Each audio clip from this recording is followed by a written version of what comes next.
The Indus River has been cultivating this land for centuries. Pakistan is basically an agricultural country for which special care is taken to improve the irrigation system. In the province of Sindh, agriculture is largely dependent on the Indus River and its canals.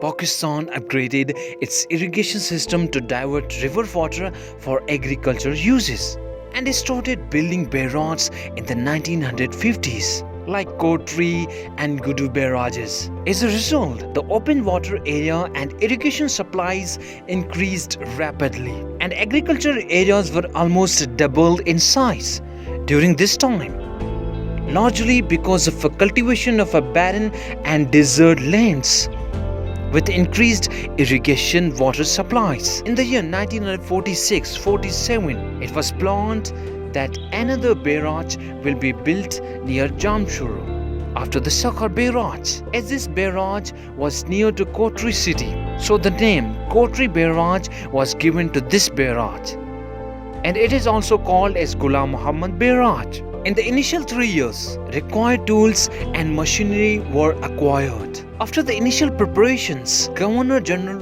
of that time, Khwaja Nizamuddin, laid the backbone of this barrage on 12th February 1950. This great planning, after 5 years of continuous hard work, reached the perfection. In September 1954, river water was flowed from this barrage, and on 15th March 1955, it was inaugurated by Governor General Ghulam Muhammad.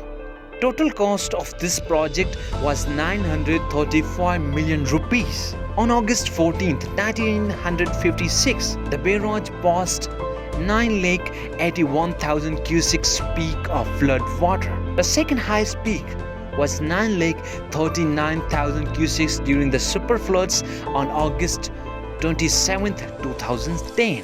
But it is designed for the discharge of 8,75,000 cusics. Main components of KoTRi Barrage. Divide wall. It is a long wall constructed at the right angle in the barrage. It is constructed with stone masonry.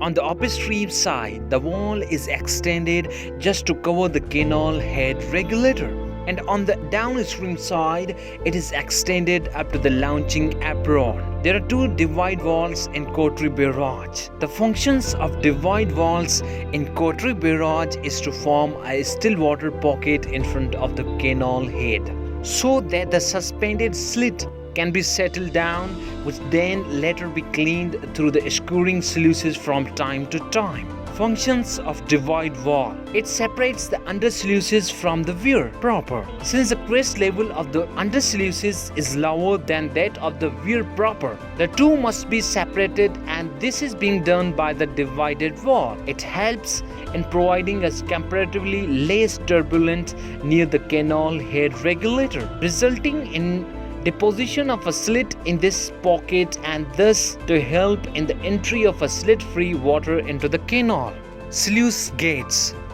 Weirs are provided either with shutters or counterbalanced gates to maintain pond level. These gates are known as sluice gates. The total number of shutters is 44, and width of each shutter is 60 feet. Their functions are to maintain pond level, to raise the water level during low supplies. In case of higher floods, shutters are dropped down and overflow takes place, while in case of gated weir, gates are raised during floods. Shutters are connected with rope, and rope is connected with boxes to control the head regulator. One rope is connected with spillway and other is connected with the box filled with sand for balance. When water moves from upstream to downstream due to high velocity and negative pressure, the danger of scoring is always there. For controlling of scoring, the bed of a weir on downstream side is designed in such a way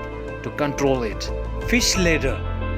Fish ladders are small elevated steps or passes made in barrage. which enables fishes to migrate in the upstream or downstream of the barrage. There are two fish ladders in the barrage. Fish ladders were constructed along the divided walls so that the velocity of the water flowing in fish ladders should not exceed to 3 meters per second. Undersluices. The undersluices are the openings provided at the base of the weir or barrage. These openings are provided with adjustable gates. Normally the gates are kept closed. The crest of undersluice portion of the weir is kept at a lower level than the crest of the normal portion of the weir formation. Preserve a clear and defined river channel approaching the regulator. Control the slit entry into the canal. Pass the low floods without dropping the shutter of the main weir. Provide greater water way for floods, thus lowering the flood level. Slit excluder. Slit excluders are those works which are constructed on the bed of the river, upstream of the head regulator. The clearer water enters the head regulator and slitted water enters the slit excluder. In this type of works, the slit is therefore removed from the water before it enters the canal. The slit excluders are constructed on both sides of the barrage on the heads of off-taking canals to remove slit. Guide bank. Guide bank are earthen embankments with stone pitching in the slopes facing water to guide the river through the barrage. These river training works are provided for rivers flowing in plains, upstream and downstream of the hydraulic structures or bridges built on the river. Marginal band. Marginal bands are flood embankments in construction of guide banks designed to contain the floods within the flood plain of the river. Both height and length vary according to back water effect caused by the barrage. Law gate. The law gate is constructed on the downstream of the barrage. The purpose of law gate is that boats and ships will cross from upstream to downstream or downstream to upstream to transport goods.